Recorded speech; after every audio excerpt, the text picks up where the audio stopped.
गुड़िया बेटी, मैंने घोंसलों की सफाई कर दी है।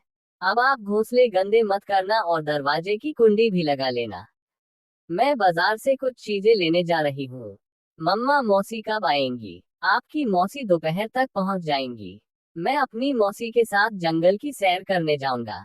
मम्मा चिड़िया दोनों बच्चों को घर छोड़कर जंगल के बाजार चली जाती है। दोनों बच्चे आपस में बातें करने लगते हैं। गुड़िया की मौसी बहुत सुंदर चिड़िया थी। रंग बिरंगे पंख, लाल हरा नीला और कुछ काले। वो सच में बहुत सुंदर चिड़िया थी। गुड़िया और गोकू की मौसी जैसे ही जंगल में पहुंचती है, सब पक्षी हैरान हो जाते हैं। कालू, ये चिड़िया कहाँ से आए है? ये चिड़िया तो बहुत सुंदर है। इस चिड़िया जैसा कोई नहीं है। शायद ये चिड़िया किसी दूसरे जंगल से आई है। वो चिड़िया कभी और कभी के पास आती है। कभी और कभी, इस जंगल में रानू चिड़िया का घर कहाँ है? सुंदर चिड़िया, रानू चिड़िया का घर पीपल के पेड़ पर है। लेकिन तुम कौन हो? मेरा नाम सपना है। मैं रानू चिड़िया की छोटी बहन हूँ और मैं अपनी बहन रानू चिड़िया से मिलने आई हूँ। तुम्हारे जैसी सुंदर चिड़िया इस पूरे जंगल में नहीं है। क्या आप मुझे मेरी बहन के घर तक छोड़ आएंगे? हाँ हाँ, तुम चलो, हम उधर ही जा रहे हैं। कफा और कभी रानू चिड़िया की बहन सपना चिड़िया को साथ लेकर उड़ते हैं। दोनों बच्चे खिड़की में से अपनी मौसी को दूर से आता हुआ देख लेते हैं। गोकू, कुकू भाई, मौसी आ गई। मौसी आ गई। वो घर से बाहर आकर बैठ जाते हैं। गोकू और गुड़िया, आप तो बहुत बड़े हो गए हैं। मैं बहुत उदास थी आपसे। गुड़िया और कुकू, क्या तुम्हारी मम्मा ने तुम्हारी मौसी के लिए खाने को कुछ बनाया है? नहीं आंटी, मम्मा बाजार से चीजें लेने गई हुई है। चल कालू, मुझे तो बहुत भूख लगी हुई है। कवि और कवा वहां से चले जाते हैं। गुड़िया और कुकू अपनी मौसी को घर के अंदर ले जाते हैं। थोड़ी देर बाद गुड़िया और कुकू की मम्मा भी आ जाती है। रानू चिड़िया अपनी बहन से मिलती है। कुकू और गुड़िया, अपनी मौसी के साथ बातें करो और मैं चाय बनाकर लाती हूँ। गुड़िया और कुकू बहुत ज्यादा खुश थे। दूसरे दिन गुड़िया और कुकू अपनी मौसी को साथ लेकर जंगल घूमने चले जाते हैं। वो सब उड़ते हुए घने जंगल की तरफ जाते हैं। एक पेड़ के पीछे एक शिकारी इंसान छुपा हुआ था। ये चिड़िया, ये सुंदर चिड़िया अगर मुझे मिल जाए तो बहुत अच्छी कीमत मिलेगी इस चिड़िया की। वो शिकारी इंसान सपना चिड़िया की एक तस्वीर बनाता है। कैमरे की आवाज से कुकू, गुड़िया और उनकी मौसी वहां से उड़ जाते हैं। वो आवाज कैसी थी? शायद पेड़ से कोई फल टूटकर गिरा होगा। जो कुछ भी था, लेकिन हम पक्षी कोई भी आवाज सुनकर भाग जाते हैं, क्योंकि हमारे बड़े ऐसा ही किया करते थे। फिर वो सब हंसने लग जाते हैं। देखो देखो, गौर से देखो। क्या तुम इसे पहचान सकते हो? ये तो सपना चिड़िया है। अभी कल ही इस जंगल में आए हैं। अगर तुम ये चिड़िया पकड़कर मुझे ला दो तो मैं तुम्हें इतना दाना पानी दूंगा कि तुम्हारी नस्लों से भी खत्म नहीं होगा। शिकारी चाचा, मुझे समय दो। ऐसे बुरे कामों में मेरी पत्नी बहुत तेज है। मैं अपनी पत्नी से सलाह करता हूँ। लेकिन शिकारी चाचा, चिंता ना करो, तुम्हारा ये काम हो जाएगा। तो फिर जब भी उस चिड़िया को जिंदा पकड़ लो, उसे लेकर मेरे पास आ जाना और अपना इनाम ले जाना। शिकारी इंसान वहां से चला जाता है। जंगल के पेड़ों से गिरे सूखे पत्ते शिकारी के बूटों के नीचे आकर ऐसी आवाज दे रहे थे जिसे जंगल के सभी पक्षी आशना थे। इसलिए सभी पक्षी जंगल से दूर चले गए थे। गौरी गौरी, वो सुंदर चिड़िया बदलेगी हमारी किस्मत, हमारी सोई हुई तकदीर जाग जाएगी। लेकिन कालू जी उसे पकड़कर शिकारी चाचा के पास कैसे लेकर जाएंगे? यही तो मैं सोच रहा हूँ। कालू जी, अपने मामा जी के पास जाओ। ऐसे बुरे कामों में मामा जी ही हमारी मदद किया करते हैं। हाँ, मैं अभी जाता हूँ। मैं अभी अपने मामा जी के पास जाता हूँ। कालू कौवा अपने मामा जी के पास चला जाता है। मौसी मौसी, चले, हम आपको झरने पर लेकर जाते हैं। वहाँ बहुत सारी तितलियां भी हैं। क्या वहाँ रंग बरंगी तितलियां भी हैं? आपकी तरह रंग बरंगी तितलियां? हाँ, मेरी तरह। फिर वो सब झरने पर चले जाते हैं। भांजे कालू, ये दवा तुम ले जाओ। किसी तरह ये दवा चिड़िया के खाने में मिला दो। दवा को खाते ही सब सो जाएंगे, गहरी नींद सो जाएंगे और तुम उस चिड़िया को पकड़ कर ले जाना। मेरा मामा जी हमेशा मेरी मदद करता है। मामा जी, आपने तो मेरी मुश्किल आसान कर दी। कालू कौवा अपने मामा जी से वो दवा ले जाता है। मैं आज पकोड़े बना लेती हूँ। सबको पकोड़े बहुत पसंद आएंगे। मम्मा चिड़िया कबूतर चाचा की दुकान से आलू लेती है, बेसन और बैंगन लेती है।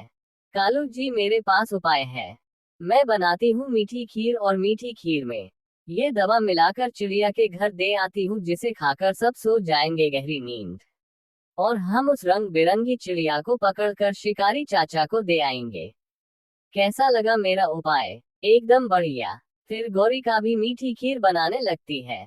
गुड़िया कुकू और उनकी मौसी सुबह से जंगल की सैर कर रहे थे और वो सब थक गए थे। गुड़िया कुकू मुझे तो बहुत ज्यादा भूख लगी हुई है। चलो अब हम सब घर चले। मौसी रास्ते में मेरी सहेली मीना का घर है। हम मीना से मिलकर घर चले जाएंगे। गुड़िया और कुकू अपनी मौसी को लेकर मीना के पास चले जाते हैं। गुड़िया आपकी मौसी तो किसी परी की तरह है या फिर रंग बिरंगी तितली। मुझे आपसे मिलकर बहुत अच्छा लगा। मुझे भी मीना, आप भी बहुत सुंदर हैं। मम्मा ने सब्जियों वाले चावल बनाए हैं। चल मैं आपको चावल खिलाती हूँ। वो सब भूखे थे इसलिए वो ना नहीं कर पाते और वो सब सब्जियों वाले चावल खाते हैं और वापस अपने घर चले जाते हैं। मैंने आपके लिए गर्मा गर्म पकोड़े बनाए हैं। आज तो मजा ही आ गया। गरम गरम पकोड़े मुझे बहुत पसंद है। फिर वह सब गरम गरम पकोड़े खाते हैं। गौरी कभी भी मीठी खीर बना लेती है और मीठी खीर में नींद वाली दवा मिलाकर चिड़िया के घर ले जाती है। चिड़िया, मैंने मीठी खीर बनाई थी। मैंने सोचा मैं थोड़ी खीर चिड़िया को भी दे आती हूँ। बहुत शुक्रिया गौरी। लो तुम ये पकोड़े ले जाओ। कालू भाई खा लेंगे। ये खीर बहुत स्वादिष्ट है। जल्दी जल्दी से खा लो। हाँ हाँ, हम पकोड़े खा लें। बाद में खाएंगे। खा लेना। ऐसा ना हो कि भूल जाओ। गौरी कभी ऐसे कहते हुए अपने घर चली जाती है। अब मैं आधी रात को पिंजरा लेकर जाऊंगा और उस सुंदर रंग बिरंगी चिड़िया को पिंजरे में कैद करके ले आऊंगा। दीदी, मेरा तो पेट भर गया। मैं तो ये खीर कल खाऊंगी। मैं भी नहीं खाऊंगी। तो फिर मैं ये खीर फ्रिज में रख देती हूँ। सुबह सुबह ठंडी खीर से नाश्ता करेंगे। मम्मा चिड़िया वो खीर फ्रिज में रख देती है। आधी रात को कालू कौवा पिंजरा लेकर अपने घर से निकलता है। कौवा इधर उधर देखता है और खिड़की के रास्ते चिड़िया के घर में घुस जाता है। सोए हुए हैं। मामा जी की दवा ने तो कमाल कर दिया। कौवे को पता ही नहीं चलता कि वो सब तो ऐसे ही सोए हुए हैं। दवा वाली खीर तो उन्होंने खाई ही नहीं है। कालू गवा गुड़िया और कुकू की मौसी को पकड़कर पिंजरे में कैद करने लगता है तो वो जाग जाते हैं। चोर चोर चोर, कुकू गुड़िया और उनकी मम्मा भी जाग जाते हैं। वो सब काले कौवे को पकड़कर मारने लगते हैं। जिसके हाथ में जो आता है वह उठा लेता है। बुढ़िया की मौसी एक बड़ा चम्मच उठाकर लाती है। मम्मा चिड़िया के पास झाड़ू था। वो सब मिलकर कालू कब्जे को मारते हैं। हाय हाय, यहाँ यहाँ भी गरम पट्टी लगा दो। गौरी, जालिमों ने मार मार कर मेरे कालू जी का क्या हाल कर दिया है।